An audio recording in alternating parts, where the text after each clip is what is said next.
Hello again, everyone. We understand that many of you are keen to visit Islay, and we really can't wait until it's safe to welcome you back. We'll update you on Laphroaig.com in due course, but in the meantime, a useful tip for planning your next trip to Islay is remember and pack your Wellington boots, your rain jacket, a very strong umbrella, and of course flip-flops and swimwear for our ever-changing weather here on Islay. Definitely more the swimwear at the moment because it's absolutely beautiful on Islay right now.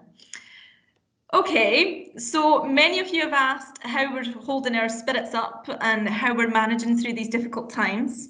Simon, how are you keeping your spirits up? Well, I am working out of my home because I do live in New York, and so we have been in lockdown for quite a bit now. Really staying in touch with so many people internationally through social media and a lot of messaging and dropping in and doing tastings with groups from the California to Saudi Arabia. We've been talking to people across the world, and it's been a great opportunity to chat with folks when the travel has been limited. But we certainly do look forward to those days, hopefully sooner than later, where we can be opening our doors to our friends of Laphroaig. Absolutely. Thanks very much, Simon. And we're really looking forward to welcoming everybody back to Islay, obviously, when it's safe to do so. John, the next question's for you. Some viewers were keen to know, what's our relationship like with other distilleries in Islay? Do the master distillers hang out?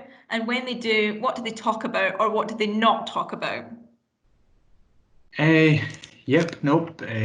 much got great relationships with pretty much every distillery now that I can think of anyway, and it's occasionally we do hang out, but we just talk about malt and stuff like that. It's all boring yields and all that sort of boring stuff. So it's just, I don't know, it's just trade talk. So but we do the best thing about these times is that you will swap and share whiskies and tell stories. So just like everyone else, people who make whiskey are absolutely passionate about tasting it and understanding it. So it's always nice to see what Mickey Laphroaig or Colin at Lagavulin, Andrew at Bunnahabhain doing. So yeah, there's people all over the island. So we just usually just sit down, have a dram, and chew the cud over technical details of the distilleries. Sounds like a fun group of people to hang out with, John. So, well, I'm not sure if that's true. The whiskey's good.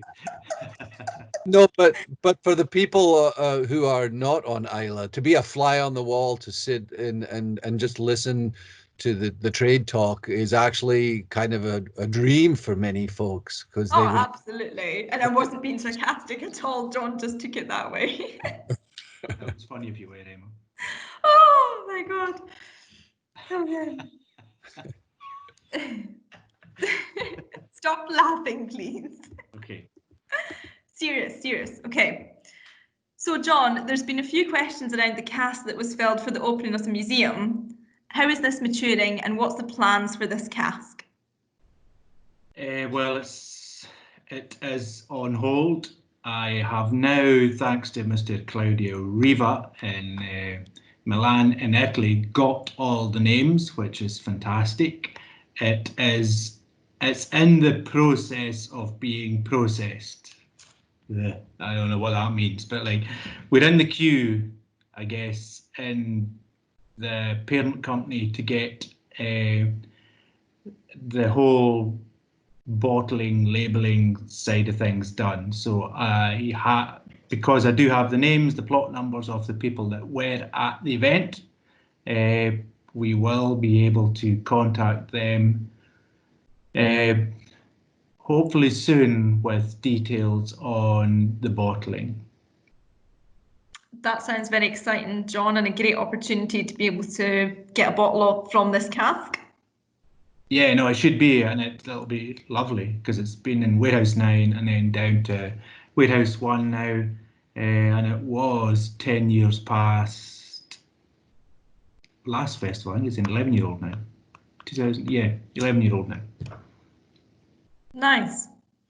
Looking forward to hearing more about that then, John, and yeah, the bottling to take place. Yep. So we're going to talk a little bit about COVID-19 and the sort of impacts that it's had on all of our lives. Simon, what's been your biggest challenge dealing with COVID-19? Well, at this time, we'd be very busy now doing tastings. This time of the year in the US, there's a lot of Highland Games with the warmer weather. So we do a lot of those events, but obviously those events have been cancelled.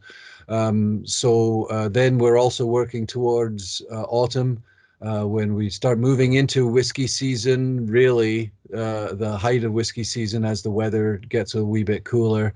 And there are big festival events, which we're still waiting to hear whether or not they are on, and if they're on, how will they be presented.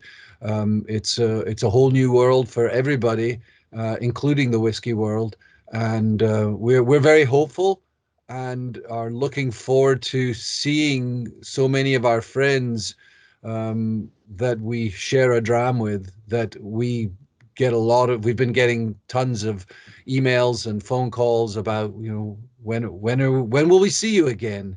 And we are as anxious and excited to see the whiskey fans out there and our friends, but also obviously when it's safe and when it's possible to do that. Thanks so much, Simon.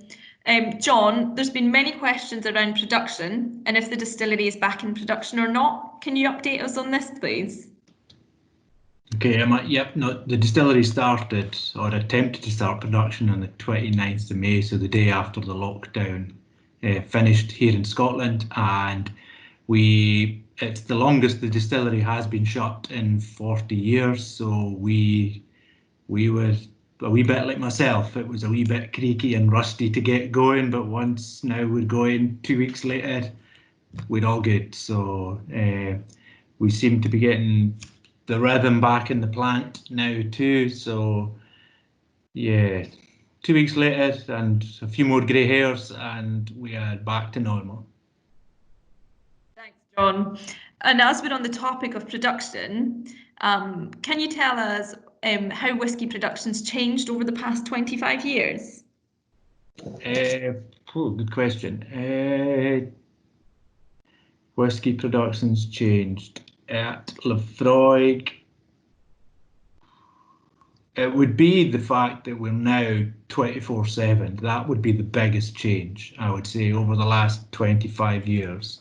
So since I started, it would, because we used to stop on a Friday night and start on a Sunday night. So some of your fermentations would be longer. So you would have half your week short fermentations and half long, whereas now, because we're working 24/7, it's a very, very consistent, it's a much more consistent process for fermentation. The stills get run the same, the floor malting still produces the same volumes in the blend of malt, so I think that's all. We do produce more, but it's the same. The only thing that can change the flavour is the consistent fermentations now. Thanks very much, John. So thanks so much, everybody, for joining us. Join us as we chat a little more about production in the next session.